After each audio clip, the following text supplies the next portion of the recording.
கர்த்தருடைய கனமான நாமத்திற்கு மகிமை உண்டாவதாக.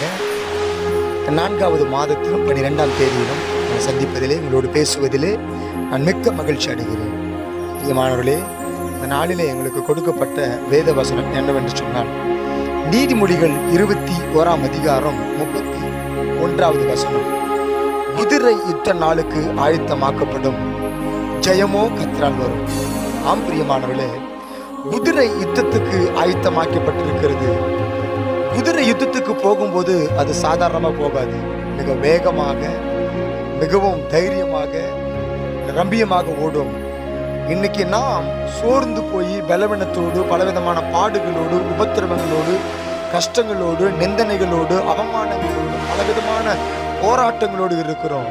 அப்படி எப்படிங்க ஜெயம் வரும்? குதிரையை போல ஓடணுங்க. ஜெபத்துல ஓடலாமா? விசுவாசத்துல ஓடலாமா? ஆண்டோட சமூகத்துக்கு ஓடுவோமா? அப்படி ஓடும்போது நிச்சயமாய் சொல்றேன், ஜெயம் நமக்கு வருங்க. ஜெயம் கர்த்தரால நிச்சயமாய் கிடைக்குங்க. அதுக்கு தான் இந்த வசனம் சொல்லுது, குதிரை யுத்த நாளுக்கு ஆயத்தமாக்கப்படும், ஜெயமோ கர்த்தரால் வரும். ஒருவேளை சோர்ந்து போயிருக்கிறீங்களா? ஒருவேளை விசுவாசம் இல்லாமல் மங்கி போயிருக்கிறீங்களா?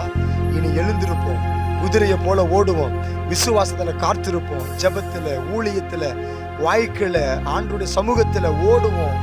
ஓடி போய் ஆண்டுடைய பாதத்துல முழங்கால் படியிடுவோம். கர்த்தர் நிச்சயம் நமக்கு ஜெயம் கொடுப்பாருங்க. ஜெயம் கொடுக்கிற கர்த்தர் நம்மோடு இருக்கிறாருங்க. நம்ம ஏன் சோர்ந்து போகணும்? நம்ம ஏன் கவலைப்படணும்? நம்ம ஏன் வருத்தப்படணும்? நம்ம ஏன் வேதனைப்படணும்? அழைத்தவர் உண்மையுள்ளவருங்க. நிச்சயமாய் அந்த கர்த்தர் நமக்கு ஜெயத்தை கொடுப்பார். நான் விசுவாசிக்கிறேன். நீங்களும் விசுவாசிக்கிறீங்களா? மீண்டும் அந்த வசனத்தை படிப்போமா? நீதிமொழிகள் 21ஆம் அதிகாரம் 31வது வசனம். குதிரை யுத்த நாளுக்கு ஆயத்தமாக்கப்படும், ஜெயமோ